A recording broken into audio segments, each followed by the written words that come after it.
ఐదో విషయాన్ని చూస్తామండి. ఇక ఐదో మాటను చూసినట్టే రండి, దేవుని యొక్క వాక్యాన్ని చూసినట్టే న్యాయాధిపతుల గ్రంథం 13వ అధ్యాయం. పండు ఆ లైట్ పెట్టు. న్యాయాధిపతుల గ్రంథము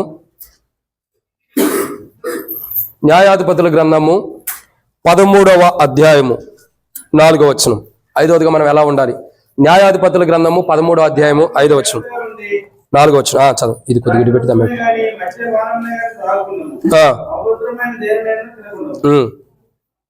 ఇక్కడ చాలన్నా, ఇక్కడ ఏమంటున్నాడు? 5వ మాటను మనం చూస్తున్నాం. ఎలా ఉండమని చెప్తున్నాడు చెప్పండి. ఎలా ఉండమంటున్నాడు? చూసిన మాట అయితే, నువ్వు మద్యమునైనాను అపవిత్రమైన దాన్నైనా జాగ్రత్తగా ఉండి. ఎలా ఉండాలి? జాగ్రత్తగా అపవిత్రమైన దేనినైనాను తినకుండా ఉండాలంట. ఎలా ఉండమని చెబుతున్నాడు? నువ్వు ఏది జాగ్రత్తగా ఉండాలి, అపవిత్రమైన ఏది కూడా తినకోకుండా ఉండాలంటున్నాడు. జాగ్రత్త ప్రాముఖ్యమైనది. అందుకే పాట కూడా, జాగ్రత్త భక్తులారా ప్రభు యేసు పిలిపిదే అనే పాట కూడా రాయబడుతూ వచ్చింది. జాగ్రత్త కలిగి ఉండాలి. ఎంత జాగ్రత్త అంటే, కనీసం మనకు అపవిత్రమైనది ఎంత కూడా, చీమంత కూడా మనకు అంటుకోకుండా మన జీవితాన్ని మనం కాపాడుకోవాలి. చీమంత కూడా మనల్ని సమీపించుకోకుండా మనం కాపాడుకోవాలి. ఈరోజు చాలా మంది దేవుని ప్రజలు అనబడుతున్న వారు ఎలా ఉంటున్నారంటే, మందిరంలో సంఘంలో ఉంటూ కూడా అపవిత్రమైనవి అంటుతూనే వస్తున్నారు. ఏదో ఒకటి అపవిత్రమైనది అంటుతుంది. దేవుని సన్నిధికి వస్తున్నాం, బల దగ్గరికి వస్తున్నాం, ప్రభా నేను పలానా విషయాలు అపవిత్రమైన క్షమించు ప్రభాని సరి చేసుకుంటున్నాం. కానీ ప్రభా అంటున్నాడు, అలా ఉండొద్దు. మాటి మాటికి కూడా నువ్వు అలాంటి స్థితిలో ఉండొద్దు. ఎందుకంటే నేను నమ్మకస్తుడిగా నిన్ను క్షమించా, కానీ నువ్వు ఎలా ఉండాలంటే జాగ్రత్తగా పవిత్రత కలిగి ఉండాలి. దేని విషయంలో జాగ్రత్త కలిగి ఉండాలా? పవిత్రమైన విషయంలో జాగ్రత్త కలిగి ఉండాలి. ఒక పవిత్రంగా అపవిత్రమైన దాన్ని దేన్ని ముట్టుకోకుండా ఉండటం కొరకు జాగ్రత్త కలిగి మనం జీవించాలండి. ఎంత జాగ్రత్తగా మనం ఉంటామో అంత క్రైస్తవ జీవితంలో బహుమానం మనం పొందగలుగుతాం. అంత క్రైస్తవ జీవితంలో బహుమానం మనం పొందగలుగుతాం. జాగ్రత్త లేకపోతే కష్టం. జాగ్రత్త లేకపోతే చాలా కష్టం. చాలా మంది జాగ్రత్తగా ఉండకే, అంటే జాగ్రత్తగా అంటే ఏది ఏ టైంలో ఏం జరిగిద్దో తెలియదు కాబట్టి మెలకువగా మనల్ని మనం కాపాడుకుంటూ ఉండాలి. ఒక అడుగు వేసేటప్పుడు ఆలోచించాలి అంటాం, ఒక అడుగు ముందరకు వేసేటప్పుడు ఆలోచించాయి అంటాం. ఏదైనా వ్యాపారం చేసేటప్పుడు ఏమంటాం? అయ్యా నువ్వు చేసేటప్పుడు 1-4 సార్లు ఆలోచించంటాం. ఏదైనా ఇల్లు కట్టేటప్పుడు ఏమంటాం? జాగ్రత్త, నువ్వు మళ్ళీ నష్టపోకుండా ఏది పోగొట్టుకోకుండా జాగ్రత్తగా ఆలోచించంటాం. అంటే ఒక పని చేసేటప్పుడు మనం జాగ్రత్త అంటే ముందర ఆలోచన చేసి దాని విషయమై ఏం జరిగిద్దని మనం తెలుసుకుంటాం. ఈరోజు లవోదికయ జాగ్రత్త లేని జీవితం ఉంది, అశ్రద్ధ కలిగిన జీవితం ఉంది. ఎంత జాగ్రత్తగా ఉండాలో అంత అశ్రద్ధగా లవోదిక ఉంటూ వస్తుంది. ఎంత జాగ్రత్తగా ఉండాలో అంత లేదు కాబట్టి ఆ లవోదిక ఎలా ఉంటుంది? ఒక అపవిత్రమైన జీవితంలోకి వచ్చేస్తుంది. దేవుడు ఏం మాట్లాడుతూ వస్తున్నాడు? ప్రభు మాట్లాడుతున్న మాట చూసినట్టయితే ఆ న్యాయాధిపతుల గ్రంథం 13వ అధ్యాయంలో మాట్లాడుతున్న మాట ఏంది? ఆ దాసునితో చెబుతున్న మాట ఏంది? నువ్వు ఎలా ఉండు, దేనినే నేను ముట్టుకోకుండా పవిత్రుడిగా జాగ్రత్తగా ఉండు, అపవిత్రుడిగా ఉండొద్దు. నువ్వు పవిత్రమైన జీవితం నీకు అవసరం. నువ్వు దేవునికి నాజీరు చేయబడిన వాడి, దేవునికి ప్రతిష్ఠించబడిన వాడి, దేవునికి ప్రతిష్ఠిత చేయబడినటువంటి క్రైస్తవుడి. కాబట్టి నువ్వు ఎలా ఉండాలంటే జాగ్రత్త కలిగి పవిత్రమైన జీవితాన్ని కాపాడుకోవాలి. చూడండి, సమయాలు దేవుని సన్నిధిలో ఉంటాడు, ప్రతిష్ఠిత చేయబడ్డాడు. ఎలా ఉన్నాడు? జాగ్రత్తగా ఉండాడా, అశ్రద్ధగా ఉండాడా? జాగ్రత్తగానే ఉన్నాడు. ఇంకా చూసినట్టయితే ఎంతో మంది యొక్క జీవితాలు చూడగా దేవుని సన్నిధిలో ఉంటారు, జాగ్రత్త కలిగి ఉంటారు, కానీ అశ్రద్ధ కలిగిన వారు లేరు. చాలా మంది అశ్రద్ధ కలిగిన వారు వారి జీవితాలు నష్టపోతూ వచ్చారు. నష్టపోతూ వచ్చిన వారు చాలా మంది ఉంటూ వచ్చారు. కాబట్టి సొలొమోను ఉన్నాడు, అశ్రద్ధ జీవితం కలిగి ఉంటారు కాబట్టి జీవితాలు నష్టపోయాడు. నష్టపోలేదా? నష్టపోతూ వచ్చాడు. యెరోబోము కానీ రెహబాము కానీ సరైన జీవితం జాగ్రత్త కలిగి ఉండలేదు కాబట్టి రాజ్యాలు కోల్పోతూ వచ్చారు. ఇంకెంతమంది విషయాలు చెప్పవచ్చు? చాలా మంది ఉంటూ వచ్చారు. ఎందుకంటే జాగ్రత్త లేనటువంటి వారు ఇస్కరియోతు యోధాను కూడా మనం చూస్తూ వస్తాం. జాగ్రత్త లేదు కాబట్టి శిష్యుల్లో ఉండే ధన్యత పోగొట్టుకున్నాడు, దేవుని రాజ్యాన్ని కూడా పోగొట్టుకుంటూ వచ్చాడు. ఇంకా నా చెప్పుకుంటూ పోతే ఎంతమంది అంటే ఆదాము కూడా జాగ్రత్త లేని వాడుకుంటాడు కాబట్టి దేవుని యొక్క వల నుంచి బయటకు నెట్టివేయబడ్డాడు. ఇంకా చెప్పాలంటే ఇంకా కయ్యూను జాగ్రత్త లేని వాడుకున్నాడు కాబట్టి పాపం చేస్తూ వచ్చాడు. ఎంతమంది పవిత్రమైన జీవితాన్ని కాపాడుకోలేక అశ్రద్ధ జీవితం కలిగి అపవిత్రమైన జీవితం ఉంటూ తమ జీవితాన్ని నష్టపరుచుకునేవారు ఎంతో మంది ఉంటారు బైబిల్లో. ఎందుకంటే దేవుడు చెప్పేది ఏంటంటే పరిశుద్ధంగా ఉండు, ఒక పవిత్రమైన విధానం ఉండు. నువ్వు జాగ్రత్త, నీ జీవితాన్ని జాగ్రత్తగా, ఎవరికైనా పాట రాయాలి, జాగ్రత్త భక్తులారా ఏ ప్రభు యేసు పిలుపు ఇదే అని ఎందుకు రాయబడుతూ వచ్చింది? యేసు పిలుపు ఎందుకంటే జాగ్రత్త కలిగి ఉండాలి. లవోదిక జాగ్రత్త కలిగి లేదు. ఒక మంచి క్రైస్తవ జీవితం లవోదికలో లేదు. జాగ్రత్త కలిగిన ప్రభు ఏనాడు వస్తాడో, మనం ఎలా ఉండాలో, ఎంత మంచిగా ఉండాలనేది జాగ్రత్త కలిగిన జీవితం లేదు. అశ్రద్ధ కలిగిన జీవితం లవోదికకు ఉంది. ఏ జీవితం ఉందండి? అశ్రద్ధ కలిగిన జీవితం లవోదికకు ఉంది. అశ్రద్ధ కలిగిన జీవితం లవోదికకు ఉంది కాబట్టి, జాగ్రత్త కలిగి లేదు కాబట్టి నష్టపోతుంది లవోదిక. అందుకే మాట్లాడుతున్నాడు. కనీసం లవోదిక ఒక పత్రిక రాశాడు. మనకు రాయటానికి ఏముంది? మనకు రాయడానికి ఏముంది? బైబిలే మనకు రాసి ఇచ్చాడు. లవోదికలాగా మీరు ఉండొద్దు, లవోదిక లాంటి జీవితం మీరు జీవించొద్దు.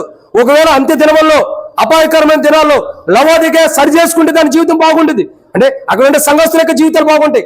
సరి చేసుకోకపోతే నష్టపోతారు. కానీ కనీసం మీరైనా అంత్య దినాలు రాకమునిపే, అపాయకరమైన దినాల్లోకి మీరు వెళ్ళక మునిపే సరి చేసుకోండి. లవోదిక లాగా ఉండొద్దని ప్రభు హెచ్చరిస్తున్నాడు.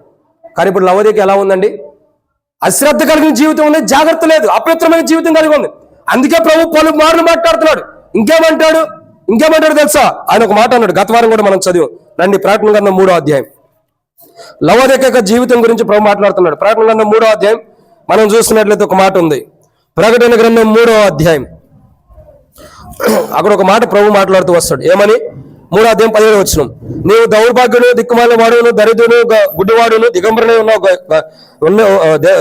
ఉన్నావని ఎరుగక నేను ధనవంతుని ధన సమృద్ధి చేసుకుని నీకేమో కొదలేదని చెప్పుకుంటున్నావు. నీ ధనవృద్ధి చేసుకున్నట్లు అగ్నిలో పుటం వేయబడిన బంగారంలో నీ దిశ మీద నీ సిగ్గు కలిగినట్లు ధరించుకున్నట్లు తెల్లని వస్త్రములు నీకు దృష్టి కలిగినట్టు నీ కన్నులకు కాటుకున్న అయితే కొనమని నీకు బుద్ధి చెప్పుచున్నాను. ఎలా ఉందంటే దారుణమైన స్థితిలో ఉంది లవోదిక. ఎందుకు లవోదిక చెబుతున్నాడు? బుద్ధి తెచ్చుకోమని ఎందుకు చెబుతున్నాడు? నీకు బుద్ధి చెబుతున్నాను నేను ఎందుకు చెబుతున్నాడు? ఎందుకంటే జాగ్రత్త కలిగిన జీవితం లవోదికకు లేదు. లవోదిక జాగ్రత్త కలిగిన జీవితం లేదు. నీ కళ్ళకి కాటు కొనుక్కో. ఇంకేమంటున్నాడు? ఇంకా చూసాడు, తెల్లని వస్త్రములు ధరించుకో, నీ దృష్టికి కలుగునట్టు నీ కళ్ళకు కాటుకుని దగ్గర నుంచి కొనుక్కోమని చెబుతున్నాడు. ఎందుకంటే ఆ పోగొట్టుకున్నారు. అశ్రద్ధమైన జీవితం ఉంది, చక్కని జీవితం, మంచి పవిత్రమైన జీవితం లవోదిక లేదు. పోగొట్టుకున్నారు కాబట్టే నీకు బుద్ధి చెబుతున్నాను లవోదికతో మాట్లాడుతున్నాడు. ఏది నువ్వు కలిగి ఉండాలో దాన్ని పోగొట్టుకున్నావు, ఏది నీకు క్షేమమో దాన్ని పోగొట్టుకున్నావు, ఏది మహిమకరమో దాన్ని పోగొట్టుకున్నావు. అశ్రద్ధ కలిగిన జీవితం ఉంది. సరి చేసుకొని లవోదికతో మాట్లాడుతున్నాడు. మనము బ్యాంకు నుండి డబ్బులు తీసుకొస్తాం. బ్యాంకు నుండి డబ్బులు తెచ్చేటప్పుడు బ్యాగులో పెట్టుకుంటాం. ఈ బ్యాగ్ నాదే కదలే, నా బ్యాగ్ ఎవరు తెస్తారులే అని చెప్పి ఆ బ్యాగ్ ఎట్లా పడితే అట్లా పెట్టుకుంటూ ఆటోలో వచ్చేస్తామా? వస్తే ఏమైంది? మనతో పాటు ఉంటారు, ఎవరో ఒకళ్ళు మనకంటే ముందలు దిగారంటే తీసుకుని వెళ్ళిపోతారు. మనం చూడకోకుండా అశ్రద్ధకుంటే ఏమైంది? పోయిద్దిగా. దానికోసం మనం ఎంత ఎత్తుకున్నా దొరికిద్దా? దొరకడం కష్టమైపోయింది. అంటే ఎందుకంటే ఒక అశ్రద్ధ ఉన్నప్పుడు అన్నిటిని పోగొట్టుకుంటాం. అన్నిటితో పాటు దేవుని రాజ్యాన్ని కూడా పోగొట్టుకుంటాం.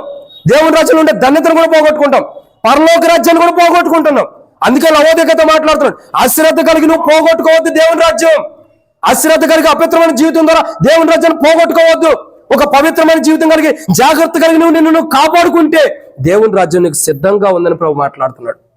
లవోదిక అశ్రద్ధ కలిగి ఉంది, దేవుని రాజ్యాన్ని పోగొట్టుకునే స్థితిలో ఉంది కాబట్టి దేవుడు మాట్లాడుతున్నాడు. ప్రియులారా, మనం కూడా లవోదిక ఎలాగుండి అశ్రద్ధ కలిగి దేవుని రాజ్యాన్ని పోగొట్టుకునే అపవిత్రమైన జీవితం ఏదైనా ఉంటే దేవుని రాజ్యాన్ని పోగొట్టుకునే స్థితిలో ఉన్నాం కాబట్టి సరి చేసుకుందాం. దేవుని రాజ్యాన్ని పోగొట్టకు మునిపే మన జీవితాలు మనం సరి చేసుకుని దేవుని సన్నిధికి వద్దాం. బల్ల ప్రభు యొక్క దేహం, ప్రభు యొక్క రక్తం. ఎందుకంటే లవోదికతో మాట్లాడుతున్నాడు, సరి చేసుకోలేకపోతుంది. కనీసం మనమైనా సరి చేసుకోవాలని లవోదికలాగా మనం ఉండకూడదని ప్రభు వల్ల మన కొరకే సమీపంగా ఉంది. ఈ దేహం, ఈ రక్తం దేని కొరకంటే లవోదికలాగా మీరు ఉండొద్దు. లవోదికని సరి చేసుకోమన్నా సరి చేసుకుంటే దాన్ని లేకపోతే నష్టపోయింది. కనీసం మీరైనా అలా ఉండొద్దు, మీరు కూడా అలా ఉండొద్దు.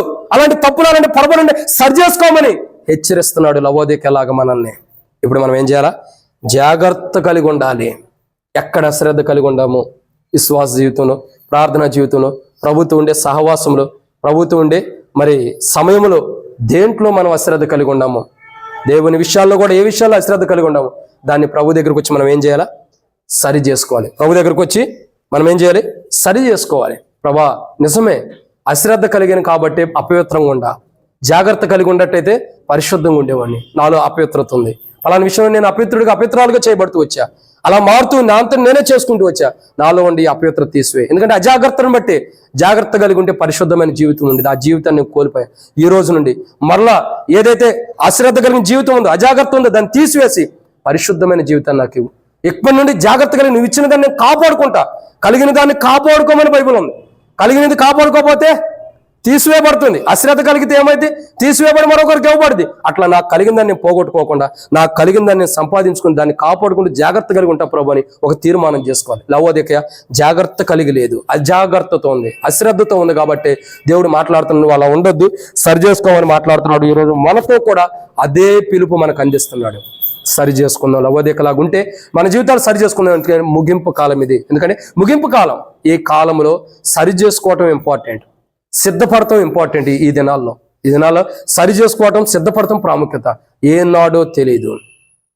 ఇప్పటికే భయంకరమైన రీతిలో ప్రమాదాలు జరుగుతున్నాయి. మనం అందరం టీవీలో ఎన్నోసార్లు చూసాం. వాయనాడులో ప్రమాదం అనుకోని రీతిలో ఇజ్రాయెల్కి హమాస్ ప్రజలు మరి ఇప్పుడు యుద్ధాలు జరుగుతూ వస్తున్నాయి. ఎందుకంటే భయంకరమైన దినాలు ఇవన్నీ. ప్రభువు రాకడికి సమీపిస్తున్న దినాలు. అర్థమవుతుందండి? ముగింపు దినాలు ఇవి. జాగ్రత్త కలిగి ఉండకపోతే, అజాగ్రత్తతో అశ్రద్ధతో ఉంటే దేవుని రాజ్యాన్ని మనం పోగొట్టుకుంటాం. ఇంత జీవితాన్ని జీవించి దేవుని రాజ్యాన్ని పోగొట్టుకుంటే మనకు సంతోషం ఉండిద్దా? ఉండదు. అయ్యో ప్రభువా, ఇన్ని దినములు నేను క్రైస్తవుడిగా దేవుని బిడ్డగా అలశ్రద్ధలో నిన్ను సేవిస్తూ ఉండానే, ఇప్పుడు దేవుని రాజ్యాన్ని కోల్పోయాను ప్రభు అంటే మనకు దుఃఖం ఉండదు? బాధ ఉండదా? మన ఇంటి వారు ఎవరైనా, దేవునికి కూడా బాధ ఉండేది. మన ఇంటి వారు ఎవరైనా బాధలు ఉంటే మనం సంతోషంగా ఉంటామా? భర్తో భార్యో బలహీనంగా అనారోగ్యంగా ఏదైనా బాధలు ఉంటే మనం సంతోషంగా ఉంటామా? మనం కూడా బాధపడతామే. మరి దేవుని బిడ్డలమైనప్పుడు, దేవుడు మనల్ని కోల్పోయినప్పుడు దేవుడు కూడా బాధపడ్డా? చాలా బాధపడతాడు. అందుకే మనం ఏం చేయాలా? మనల్ని మనం సరి చేసుకోవాలి. అజాగ్రత్త కలిగి జీవితం ఏడందో దాన్ని సరి చేసుకుందాం. ప్రభు దగ్గరకు వచ్చి, ప్రభు పలానా విషయం నేను అజాగ్రత్తగా ఉండా, జాగ్రత్తను కోల్పోయా, అపవిత్రమై ఉండా, క్షమించి సరి చేయమని సరి చేసుకుందాం. ఇదన్నమాట 5. లవోదిక అట్లేదు, మనమైనా అట్లా ఉన్నట్లు ప్రభు సహాయం చేయాలి. ఇక 6వ విషయాన్ని చూద్దాం. 6వ విషయాన్ని మనం చూద్దాం రండి. 6వ మాటను మనం చూసినట్టయితే దేవుని యొక్క వాక్యంలో మొదటి సమూయేలు గ్రంథము 27వ అధ్యాయం. మొదటి సమూయేలు గ్రంథం 27వ అధ్యాయం 3వ వచనం. మొదటి సమూయేలు గ్రంథము 27వ అధ్యాయము 3వ వచనం. దావీదు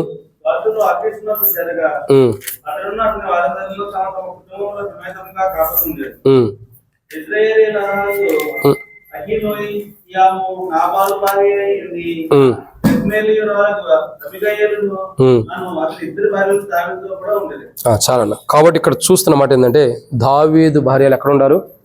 దావీదు యొద్ద ఉండిరి. అంటే ఇక్కడ అర్థం చేసుకోవాల్సిన భార్యలను కాదు, కానీ భార్య ఎక్కడ ఉండాలా? భర్త దగ్గరే ఉండాలి.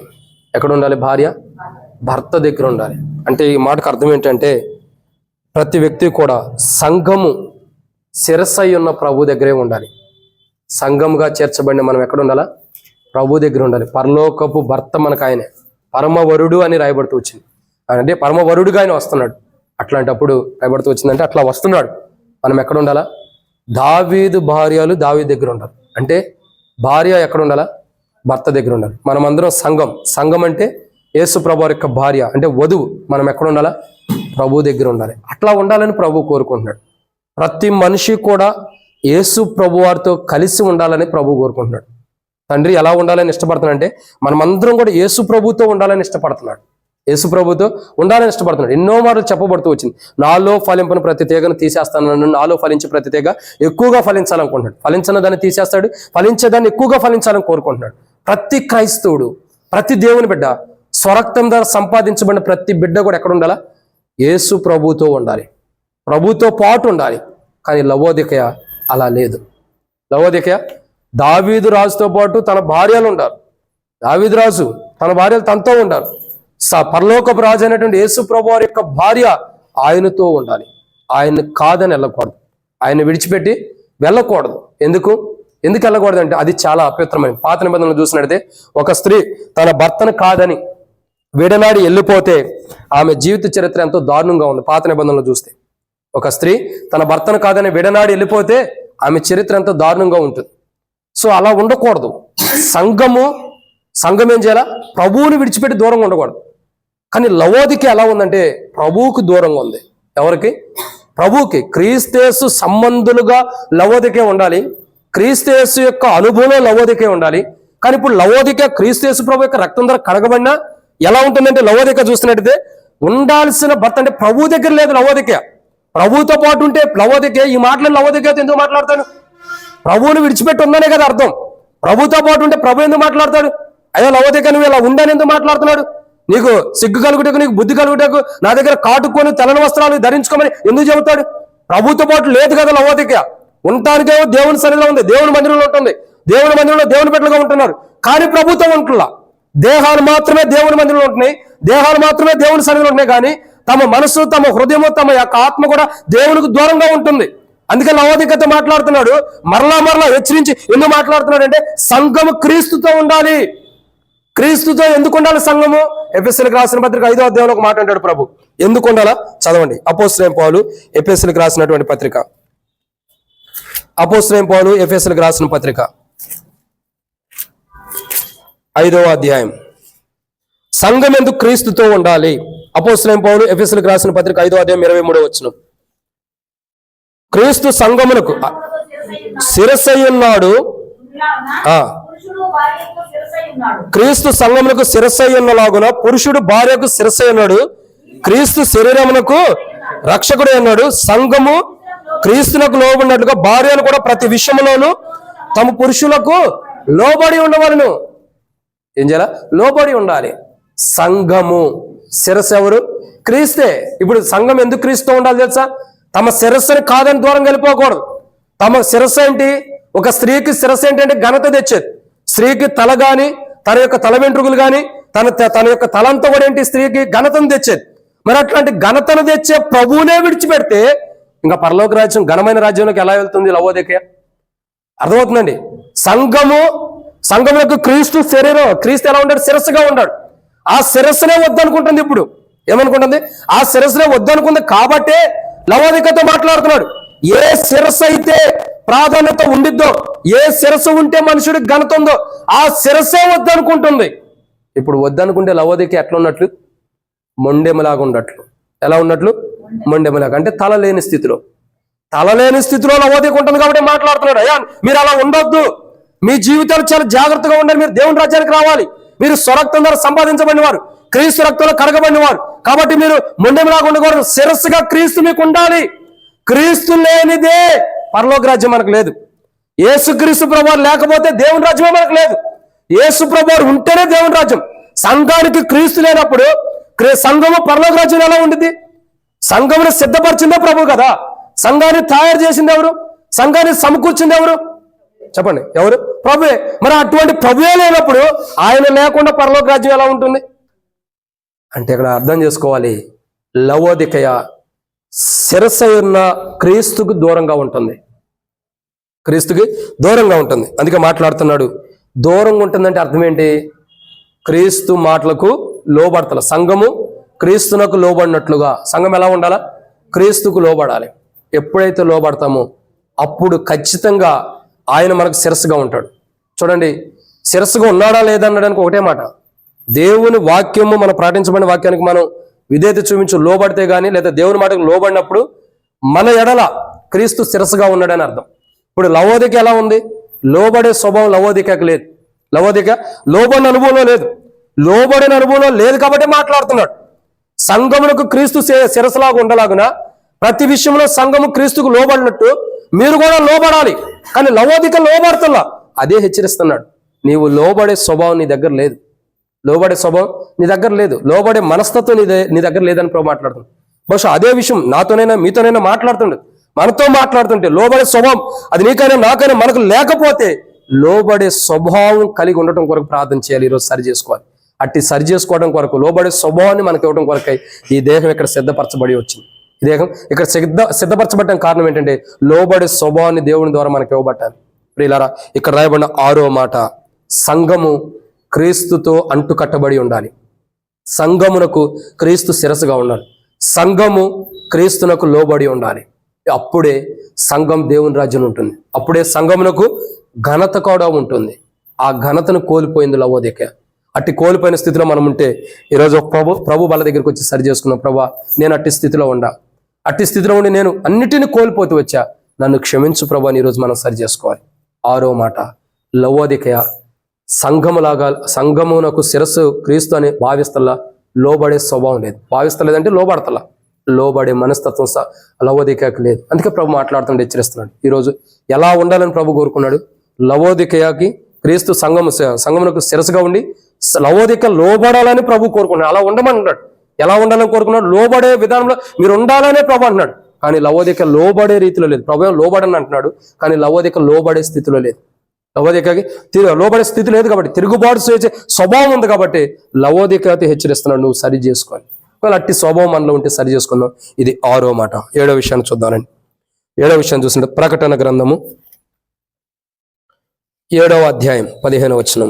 ప్రకటన గ్రంథము 7వ అధ్యాయం 15వ వచనం.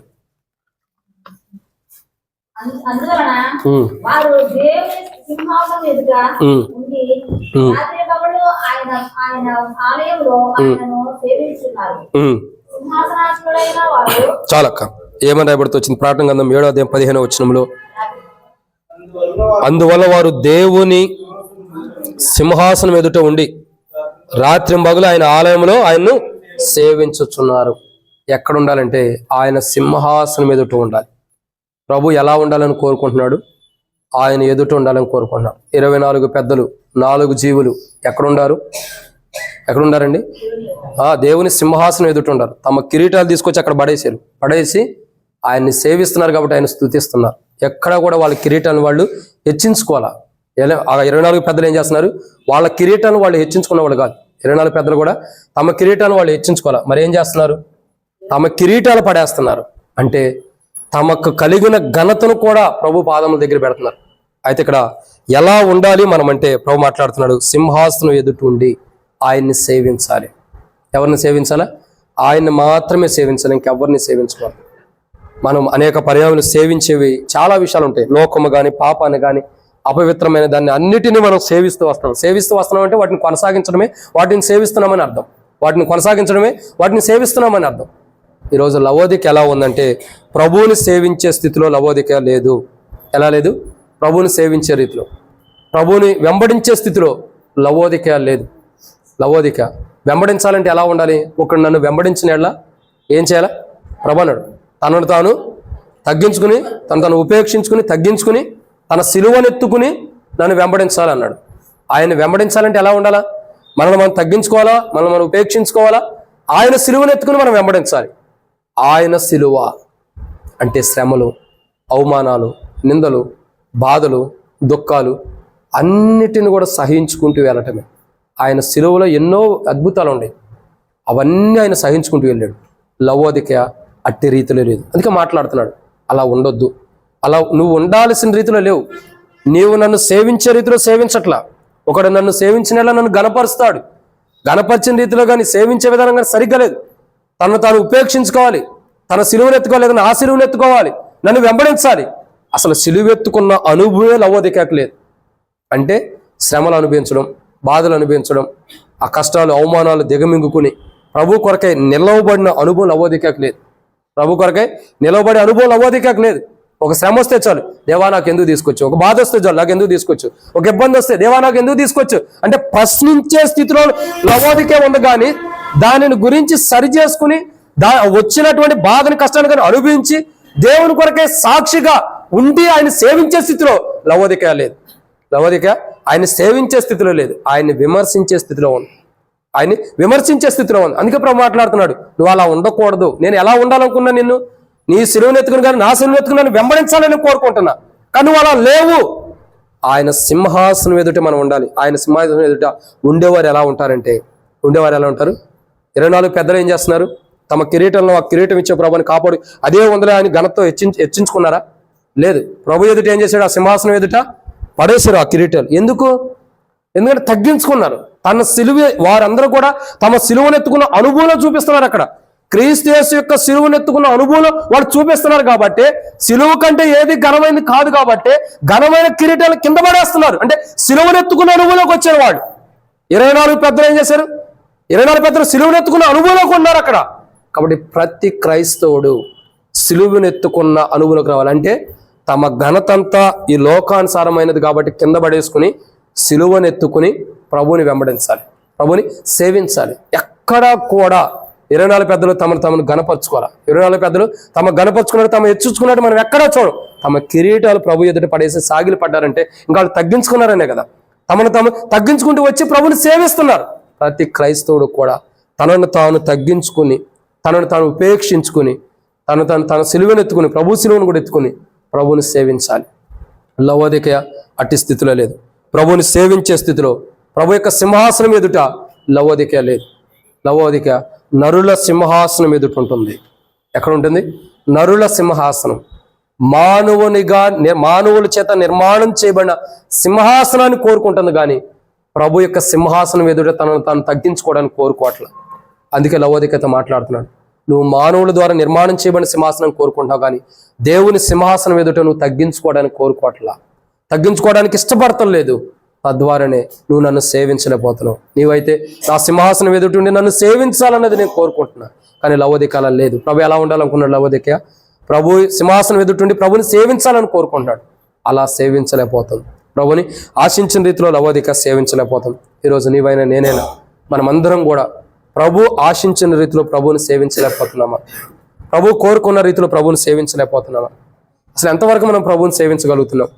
ఈరోజు గత ఆదివారం నుండి ఈ ఆదివారం వరకు ఎంతవరకు ప్రభువుని మనం సేవించాం? ఏదో ఆదివారం మటుకు వచ్చి వెళ్ళిపోతే కుదరదు, ఏదో అప్పుడప్పుడు దేవుని మందిరానికి వస్తే కుదరదు. పూర్తిగా మనం దేవుని సేవించాలి. విశ్వాస జీవితంలో, క్రైస్తవ జీవితంలో, ప్రార్థన జీవితంలో, ప్రభుత్వ సావాసంలో పూర్తిగా మనం దేవుని సేవించాలి. ఈరోజు మనం ప్రభు వాళ్ళ దగ్గరికి వచ్చాం, ప్రభు వల్ల పాల్గొనబోతున్నాం, సరి చేసుకుంటున్నాం, ప్రభు వల్ల హెచ్చరికలు తీసుకున్నాం, సరి చేసుకుంటున్నాం, బలలో పాల్గొంటున్నాం. ఎంతవరకు మనం ప్రభువుని సేవించాం? ఈ వారం మొత్తం కూడా ప్రభుని ఎంతవరకు సేవించాం? మన మాటల్లో, మన ఆలోచనలో, మన ప్రవర్తనలో, మన ఉద్దేశాలు, మనం జీవించే జీవితంలో క్రీస్తు సంఘమునకు శిరస్సు కాబట్టి ఎలా ప్రభువుని సేవిస్తూ వచ్చాం?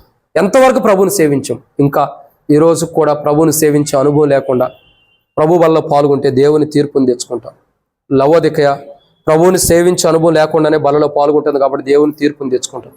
అట్టి అనుభవం మనకు ఉండకూడదు, అట్టి నష్టం మనకు రాకూడదు. ప్రభు అదే మాట్లాడుతున్నాడు, హెచ్చరిస్తున్నాడు. లవోదిక లాంటి స్థితి మీరు ఉండొద్దు. లవోదిక ఎలా ఉండాలని కోరుకున్నాను అలా లేదు. నేను ఆశించిన రీతిలో లవోదిక లేదు. దాని గురించి ఇంకొక మాట కూడా మాట్లాడతాడు. లవోదిక గురించి మాట్లాడిన అర్థము యెషయా గ్రంథంలో కూడా ఉంది. ఏమనుంది? నేను మంచి ద్రాక్షాలు కాయాలని, మంచి ద్రాక్షాలు ఫలించాలని, మంచి ద్రాక్షాలు కాయాలని తోట వేసి తిని, ఎరువు వేసి తిని, దాని కొరకు కాపులా కూడా ఉంటుంది. తర్వాత తగిన కాలం దాన్ని నీరు అన్ని పెట్టి పోషిస్తూ వచ్చి తిని, కాయలు కాసే సమయంలో, తినేటటువంటి ఆ సమయంలో కాయలు ఎలా ఉండే? కారు ద్రాక్షాలు. చేదెక్కిన అనుభవం ఉంది, చేదెక్కిన అనుభవం వచ్చేసింది. తద్వారా ఏమవుతుంది? ఉపయోగపడినటువంటి ద్రాక్షాలుగా మారిపోతూ వచ్చినాయి. లవోదిక అలాగే ఉంది. ప్రభు ఏమో లవోదికని ఒక మంచి స్థితిలో ఉండే, ఆయన లవోదిక పట్ల ఎలా ఉన్నాడో మనం 7 విషయాలు చూసాం. అలా ఉండి స్థిరపరిచాడు లవోదికని. కానీ లవోదిక ఇప్పుడు ఎలా ఉంది? కారు ద్రాక్షాలు కాసిన అనుభవం వచ్చేసింది. ఒక ఆంధ్ర క్రైస్తవ కీర్తనలో కూడా ఒక పాట ఉంది. ఈ ద్రాక్ష తీగల గురించి ఒక పాట రాయబడుతుంది. కాశావు నీవు కారు ద్రాక్షాలే ప్రభు కొరకు ఫలింపలేవా అంటే ప్రభు ఎదురు చూశాడంట. ఆ పాట మా చిన్నతనంలో మందిరం మీద పెడితే, ఆ గుళ్ళు మీద పెడితే, మందిరం మీద పెడితే చాలా సంతోషం అనిపించేది, చాలా బాగుండేది. నేను యూట్యూబ్లో కూడా సెర్చ్ చేసి ఆ పాట కోసం ఎక్కడ ఉంది, ఎలా ఉందని. కానీ అప్పుడు స్వరం వేరుగా ఉంది, ఇప్పుడు మారిపోయింది అంతా కూడా. అప్పుడు భలే ఉంది, చాలా బాగుండేది ఆ పాట. ప్రభు కొరకు ఫలించలేవా? ప్రభు ఎదురు చూస్తున్నాడంటే మంచి కాయలుగా, మంచి ద్రాక్షాలుగా మనం ఫలించాలని. కానీ అలా ఫలించలేకపోయింది. కారు ద్రాక్షాల అనుభవంలోకి లవోదికే వచ్చింది. అంటే ప్రభువుని సేవించలేని వారు. ప్రభు ఆశించాడు, ప్రభు సింహాసనం ఎదుటుండి ప్రభుని సేవించాలని ఆశించాడు. కానీ లవోదిక అలా లేదు. ఎలా ఉండాలనుకున్నాడు అలా లేదు. లవోదిక మంచి ద్రాక్షగా ఉండాలనుకున్నాడు, కానీ చివరికి కారు ద్రాక్షాల యొక్క అనుభవం లవోదికే వచ్చింది. ప్రియులారా, దేవుని బిడ్డలమే, ఒక సేవకుడు అని లేదు, ఒక విశ్వాసం దేవుని బిడ్డలమని లేదు. మనమందరం పరీక్షించుకోవాలి, మనలో కారు ద్రాక్షాలు ఉండయా? అది ఇంత వాక్యం ధ్యానించిన చివరికి నాలో కారు ద్రాక్షాలు ఉంటే నేను కూడా దేవుని రాజ్యాన్ని కోల్పోతాను. బహుశా ఇంత వాక్యం విన్నా మీలో కారు ద్రాక్షాలు ఉంటే మీరు కూడా దేవుని రాజ్యాన్ని కోల్పోతాం. ఎవరమైనా సరే పరీక్షించుకోవాలి. ప్రభా, నిన్ను సేవించే విషయంలో మంచి ద్రాక్షలాగా సేవిస్తున్నామా, కారు ద్రాక్షల వలె నేను సేవిస్తున్నానా? కారు ద్రాక్ష అంటే చేదు, అది పనికిరానిది. నాలో పనికిరాని ఉండయా ప్రభా? అయితే నన్ను క్షమించు. నాలో పనికిరాని ఏవైతే ఉండయో, చేదు ఏదైతే ఉందో దాన్ని క్షమించు ప్రభా. దయచేసి నన్ను సరిచేయి. ఈరోజు నేను లవోదికలాగా ఉండాలి కాబట్టి సరిచేయడానికి ఇష్టపడుతున్నా ప్రభా. లవోదిక లాంటి జీవితం నాకు మార్చు. ఇదే చివరి గడియలు, ఇంకా 3 వారాల్లో లవోదిక స్థితిగతులు అయిపోతున్నాయి. ప్రభా, నన్ను మార్చు. లవోదికలాగా నేను ఎలా ఉండాలని ప్రభు అనుకున్నాడు చెప్పండి. ఉండాలన్న సంగతి తర్వాత ఎలా ఉండాలనుకున్న 7 విషయాలు. లవోదిక ఎలా ఉండాలనుకున్నాడు? 7 విషయాలు. మొదటిగా లవోదిక ఎలా ఉండాలి? ఆయన నాటిన మొక్కగా ఉండాలనుకున్నాడు, కానీ అలా లేదు. 2, ఎలా ఉండాలనుకున్నాడు? ఆయన చేసిన పనిగా ఉండాలనుకున్నాడు, కానీ అలా లేదు. 3, దేవుని ద్వారా దేవుని సన్నిధిలో ఉండాలనుకున్నాడు. దేవుని స్వరాన్ని వింటూ దేవుని సన్నిధిలో ఉండాలనుకున్నాడు, కానీ అలా లేదు. 4వదిగా ఎలా ఉండాలి? మెలకుగా ఉండాలనుకున్నాడు, కానీ అలా లేదు లవోదిక. 5, జాగ్రత్తగా ఉండాలనుకున్నాడు, కానీ అజాగ్రత్తతో అపవిత్రంగా ఉంది. 6, కాదు. ఆరోదిగా చూస్తున్నట్లయితే ఎలా ఉండాలి? ఆయన భార్య కంటే సంఘముగా ఉండాలనుకున్నాడు. సంఘం క్రీస్తు శిరస్సు ఉండాలి అంటే ఎలా ఉండాలి? సంఘము ఆయన భార్యగా ఆయనతో ఉండాలనుకున్నాడు. అంటుకట్టుబడిన మాట వాస్తవమే, ఆయనతో ఉండాలనుకున్నాడు. కానీ అలా లేదు. ఏడోదిగా ఆయన ఆయన సింహాసనం ఎదుటుండి ఆయన సేవించాలి. ఆయన ఎదుటికే రాలేకపోతుంది లవోదిక. ఇంకా ఆయన ఏం సేవించగలిగింది? లవోదిక ఎలా ఉంది? ఆయన ఎదుటికే వచ్చిన అనుభవం లేదు. ఆయన ఎదుటికే ఆయనే లవోదిక ఎదుటికి వచ్చి మాట్లాడుతున్నా సరి చేసుకోలేని స్థితిలో ఉంది లవోదిక. ఇప్పుడు ఈ పత్రిక ఎక్కడికి వచ్చింది? లవోదిక ప్రభు దగ్గరకు వచ్చారా? ప్రభువే లవోదిక దగ్గరకు పంపించాడా? ప్రభువే లవోదిక దగ్గరికి పత్రిక పంపించాడు, మీరు ఎలా లేరని. మరి లవోదిక ప్రభు సింహాసనం ఎదుటికి వచ్చిందా? లేదు. ప్రభువే లవోదిక దగ్గరకు వచ్చాడు. ఎందుకు? సింహాసనం వీడి ఎందుకు లవోదిక దగ్గరికి వచ్చాడు? సింహాసనం విడిచిపెట్టి తన వాక్కుని ఎందుకు లవోదికకు పంచుతున్నాడంటే లవోదికని ప్రేమించాడు దేవుడు. ఏం చేస్తున్నాడు? ప్రేమించాడు. అందుకే విడవట్లేదు. లవోదిక గురించి 3వ అధ్యాయంలో కూడా ప్రభు మాట్లాడుతున్నాడు. ఏమంటున్నాడు చూడండి, 19 వచ్చిన 3వ అధ్యాయం ప్రకటన గ్రంథం. నేను ప్రేమించు వారిని గద్దించి శిక్షించున్నాను గనుక నీవు ఆసక్తి కలిగి మారుమనసు పొందుము. నీవు ఆసక్తి కలిగి మారుమనసు పొందుము అంటున్నాడు. లవోదిక అని ప్రేమిస్తున్నాడు దేవుడు. ఇట్టి అనుభవం ఉండా ప్రేమిస్తున్నాడు దేవుడు. విడిచిపెట్టలా.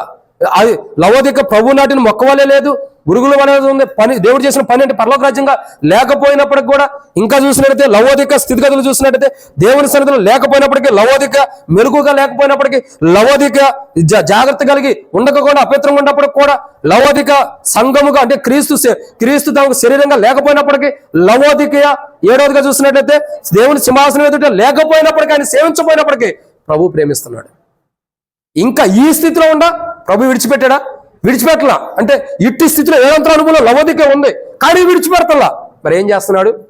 ప్రేమిస్తున్నాడు. పోనీ ఇట్టి స్థితిలో ఉందిలే, పోతే పోయిందిలే అని మనం అనుకోవచ్చు, కానీ లవోదికాని గురించి ప్రభు అనుకుంటున్నాడా? అనుకోవట్లా. ఇదే స్థితిలో మనల్ని కూడా ప్రభు అలా అనుకోడు. ఇదే స్థితిలో మనం ఉండొచ్చు. లవోదికలాగా 7 అనుభవం మనకు ఉండొచ్చు. ఆయన నాటిన మొక్కగా, ఆయన చేసిన పనిగా కానీ, ఆయన సన్నిధిలో కానీ, లేదంటే ఆయన సింహాసనం ఎదుటి ఉండకపోవడం కానీ, అపవిత్రమైన జీవితం కానీ ఏమైనా మనలో ఉండొచ్చు. 7 అనుభవం మనలో ఉండా. లవోదికని విడిచిపెట్టిన దేవుడు మనల్ని కూడా విడిచిపెడతలా. ఎందుకు తెలుసా? ఆయన పక్షపాతి కాడు. ఇటు 7 అనుభవంలో లవోదిక ఉంది, పోనీ దాన్ని లవోదికాన్ని క్షమించని మిమ్మల్ని నేను క్షమించనని అంటలా. లవోదికాన్ని క్షమించిన దేవుడు, క్షమించడానికి సిద్ధ మనసు కలిగిన దేవుడే. మనం కూడా లవోదిక ఎలాగుండా మనల్ని కూడా క్షమించడానికి సిద్ధ మనసు కలిగి ఉన్నాడు. మనల్ని కూడా క్షమించడానికి సిద్ధ మనసు కలిగి ఉన్నాడు. ఈరోజు మనం చేయాల్సింది ఒకటే. ప్రభువా ఏమంటున్నాడు? నేను ప్రేమించు వారిని గద్దించి శిక్షించుచున్నాను అన్నాడు. అయితే నువ్వు తిరిగి ఆసక్తితో మారుమోసి పొందమన్నావు. నాకు ఆ జీవితం లేదు ప్రభువా, అలా పొందలేకపోతూ వచ్చా. నువ్వు ఆశించిన జీవితాన్ని నేను జీవించలేకపోతున్నా. లవోదికలాగా నేను ఉంటూ వచ్చా. లవోదికతో మాట్లాడు. ఎందుకు? లవోదికని ప్రేమించు. ఈరోజు నన్ను నువ్వు ప్రేమించు, అందుకే నాతో కూడా నువ్వు మాట్లాడుతున్నావు. నేను సరి చేసుకున్నా. అది నువ్వైనా నేనైనా ఎవరైనా సరే, మీరైనా నేనైనా, మనమందరం కూడా లవోదికాన్ని ప్రేమించినట్టు ప్రభు మనల్ని కూడా ప్రేమించాడు. లవోదిక లాంటి బలహీనత మనలో ఉంటే మనల్ని కూడా ప్రేమించాడు. అట్టి బలహీనత నుంచి విడుదల ఇవ్వడం కొరకు మనతో మాట్లాడుతున్నాడు. ఇది ప్రేమతో కూడిన హెచ్చరిక గాని ద్వేషంతో అసూయతో కూడినది కాదు. ప్రేమతో కూడిన హెచ్చరిక లవోదికకి ఇస్తున్నాడు. ప్రభు కావాలి లవోదికని శిక్షించాలనుకుంటే ఈ మాటలు లవోదికకు మాట్లాడవసరలా. మాట్లాడగలుగుతాడా? దేవుడు మనల్ని శిక్షించాలని ఇష్టపడతలా. దేవుడు మన మీద పగ తీర్చుకోవాలని ఇష్టపడతలా. మరి ఏమనుకుంటున్నాడు? మనల్ని ప్రేమిస్తున్నాడు. ప్రేమతో మనల్ని గద్దించి సరిచేయాలని ఇష్టపడుతున్నాడు. ఈరోజు లవోదిక లాంటి స్థితిగతులు మనలో ఉంటే ప్రభు దగ్గరికి వచ్చి సరి చేసుకున్నాం.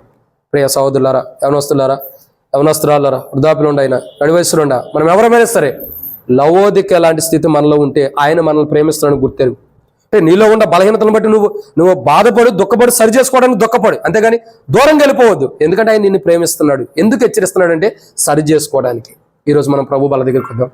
ప్రభా, నేను కూడా లవోదిక లాంటి స్థితిగతులు నాలో ఉన్నాయి, లవోదిక లాంటి అనుభవం నాలో కూడా ఉంది, నన్ను సరిచే. ఇదిగో నేను ఎట్లా లవోదిక లాగుండా ఈరోజు ప్రభు బల దగ్గరికి వస్తున్నాయి. ఈ ప్రభు బల, ఈ దేహం దేని కొరకంటే లవోదిక లాగుండా మనల్ని ప్రభు ప్రేమిస్తున్నాడు అన్నదానికి సాదృశ్యం. ఆయన ప్రేమించాడు అన్నదానికి సాదృశ్యం. విరగొట్టబడి, నలగొట్టబడి, చిందించబడిన రక్తం దేని కొరకంటే ఆయన లవోదిక లాగుండా మనల్ని కూడా ప్రేమించాడనే సాదృశ్యం, నిజమైన సాదృశ్యం అది. ఈరోజు ప్రభు మనల్ని ప్రేమించాడు. లవోదికలా ఉంటే సరి చేసుకుందాం. 7 అనుభవం నుండి మన జీవితాన్ని మనం పరీక్షించుకుందాం. ఎవరైనా సరే ఎక్కడుండా, ఏ స్థితిలో ఉండా, లవోదిక లాంటి స్థితిగతులు మనలో ఉంటే సరి చేద్దాం. 7 విషయాలు ప్రార్థనలో సరి చేసుకోకముని 7 విషయాలు. లవోదిక ఏ స్థితిలో ఉండాలని కోరుకున్నాడు ప్రభు? ఎలా ఉండాలని కోరుకున్నాడు లవోదిక? ఆయన నాటిన మొక్కగా. 2 ఆయన చేసిన పనిగా. 3 ఆయన సన్నిధిలో ఉండాలనుకున్నాడు. 4 మెలకుగా ఉండాలనుకున్నాడు. 5 పవిత్రంగా ఉండాలనుకున్నాడు, జాగ్రత్త కలిగి పవిత్రంగా ఉండాలనుకున్నాడు. 6 సంఘముకు శిరస్సు అంటే క్రీస్తుతో కలిసి ఉండాలని కోరుకున్నాడు. 7 ఆయన సింహాసనం ఎదుటుండి ఆయన సేవించాలని కోరుకున్నాడు. కానీ అలాంటి స్థితిలో లవోదిక లేదు, సరి చేసుకోవడానికి అవకాశం ఇచ్చాడు. మనకు కూడా అట్టి అవకాశం ఇచ్చినందుకు మనం కూడా ప్రభు ఉండమన్న రీతిలో మనం లేకపోతే సరి చేసుకుని ప్రభు దగ్గరకు వచ్చి, ప్రభా ఇదిగో నాగులే బలహీనతలో నేను సరి చేసుకుందాం, చిన్న ప్రార్థన చేసుకుందాం. ప్రేమ కలిగిన తండ్రి, పరిశుద్ధుడు అయిన దేవా, మీకు స్తోత్రములు. మీరు ఆశించిన రీతిలో మేము లేము ప్రభా, మీరు సేవించమన్న రీతిలో నేను లేను, మీరు ఉద్దేశించిన రీతిలో నేను లేను ప్రభా, మిమ్మల్ని వెంబడించాల్సిన స్థితిలో నేను లేను. అజాగ్రత్త, మెలకు కలిగిన జీవితం లేకపోవటం, నిద్రమత్తు కలిగిన భారం. ఆనాడు శిష్యులు గెత్సమనే తోటలో కూడా మెలకు కలిగి ప్రార్థన చేయలేకపోయారు. కాబట్టి వాళ్ళు నిద్ర అలసట ఉంది. ఈరోజు నాకు కూడా అట్టి అలసట ఉంది. నిజమైన క్రైస్తవ జీవితాన్ని కొనసాగించలేకపోతున్నా. అపవిత్రమైన జీవితం ఉంది. నీవు నాటిన మొక్కగా నేను లేను ప్రభా, గురుగుల వలె గోధుమల వలె లేకుండా గురుగుల వలె ఉండా ప్రభా. నీవు చేసిన పని అంటే పరలోక రాజ్యంగా నేను లేను. విరోధమైన జీవితం నాలో ఉంది ప్రభా, నన్ను క్షమించు. ఆ జీవితాన్ని మీరు మార్చండి ప్రభా. లవోదికకి ప్రేమతో గద్దించి హెచ్చరిస్తున్నావు సరి చేసుకోమని, ఆసక్తితో సరి చేసుకోమన్నారు. ఈరోజు నాకు అట్టి ఆసక్తితో సరి చేసుకునే మనసును మీరు ఇచ్చారు, వందనాలు. ఇంకా లేకపోతే ఎవరికి లేదు వారు దయచేయండి ప్రభా. నా జీవితాన్ని క్షమించండి. నేను లవోదికలాగా సరి చేసుకుంటున్నా. నా జీవితం చక్కగా ఉండాలి, నా జీవితం చక్కగా ఉండాలి, దేవుని రాజ్యానికి ఉండాలి, పరలోక రాజ్యంగా ఉండాలి. పరలోక రాజ్యం నేను ఉండాలి. నాలో ప్రభా నేను నిన్ను సేవించాలి, నీ సింహాసనం ఎదుటండి. అట్లు సేవించే జీవితం నాలో లేదు. పరలోక రాజ్యంలో మీ సింహాసనం ఎదుటి మిమ్మల్ని సేవించే క్రైస్తవ జీవితం నాకు లేదు. లవోదికకు లేదు కాబట్టి మాట్లాడావు, నాకును లేదు. అయితే నాతో ప్రేమతో మాట్లాడుతున్నావు. ఈరోజు నన్ను ప్రేమతో హెచ్చరిస్తున్నావు, నన్ను ప్రేమతో గద్దిస్తున్నావు. లవోదిక లాంటి జీవితం నాకు. నేను పరలోక రాజ్యంలో సింహాసనం ఎదుటికి వచ్చి నిన్ను సేవించాలంటే ఎక్కడ నేను సరైన విధానంలో ఉండాలిగా ప్రభా. పరలోక రాజ్యానికి నేను రావాలంటే ఇక్కడ మొదట నా జీవితం బాగుగా ఉండాలి కదా, సరిగా ఉండాలి. పరలోక రాజ్యానికి వచ్చే క్రైస్తవ జీవితం నాకు సరిగా ఉంటేనే పరలోక రాజ్యం నేను సేవించగలుగుతా. అట్టి సేవించే జీవితం నాకు ఇవ్వండి. తగ్గించుకునే స్వభావం, నన్ను నేను హెచ్చించుకోకుండా తగ్గించుకునే స్వభావం దేవా నాకు అనుమతించు. ఒక మంచి క్రైస్తవ జీవితం నన్ను నాకు లవోదికలాగా నేనుండా, నన్ను క్షమించి ఒక మంచి క్రైస్తవ జీవితం నువ్వు నాకు అనుమతించమని ప్రభువైన యేసుక్రీస్తు నామమున పేరట. ఇంకా నాలో బలహీనతలు ఉంటే సరిచేయమని, ఒక లవోదికలో నా జీవితం పూర్తిగా మార్చి సంఘముగా మీ బిడ్డగా మీరు చేసుకున్నారు కాబట్టి అదే సంఘంలో ఉంటూ పరలోకానికి విరోధంగా జీవించుకోవాలి. మీరు నాటిన మొక్కగా అదే రీతిలో మీ చేతి పనిగా నేను ఉండినట్లు మెలకు కలిగిన క్రైస్తవ జీవితం నాకు అనుమతించండి. నీ సన్నిధిలో ఉండే జీవితం నువ్వు నాకు అనుమతించమని ప్రభువైన యేసుక్రీస్తు నామమున పేరట విశ్వాసంతో ప్రార్థిస్తున్నాం తండ్రి, ఆమేన్. అట్లాగే సరి చేసుకుందాం. ఇట్టి సరి చేసుకున్న అనుభవం ఉంటే ఇంకా సరి చేసుకుందాం. ఏమైనా బలహీనతలు ప్రభు చూపిస్తుంటే సరి చేసుకుని ప్రభు యొక్క బలలో మనం ప్రవేశిద్దాం. లవోదికలాగా ఇంకా మనలో బలహీనతలు ప్రభు చూపిస్తుంటే వాటిని తొలగించుకోవడం కొరకై సరి చేసుకుందాం. సరైన అనుభవంలో ప్రభు వల్ల పాల్గొన్నట్లు ప్రభు మనకి సహాయం చేయనుగాక. ఆమేన్.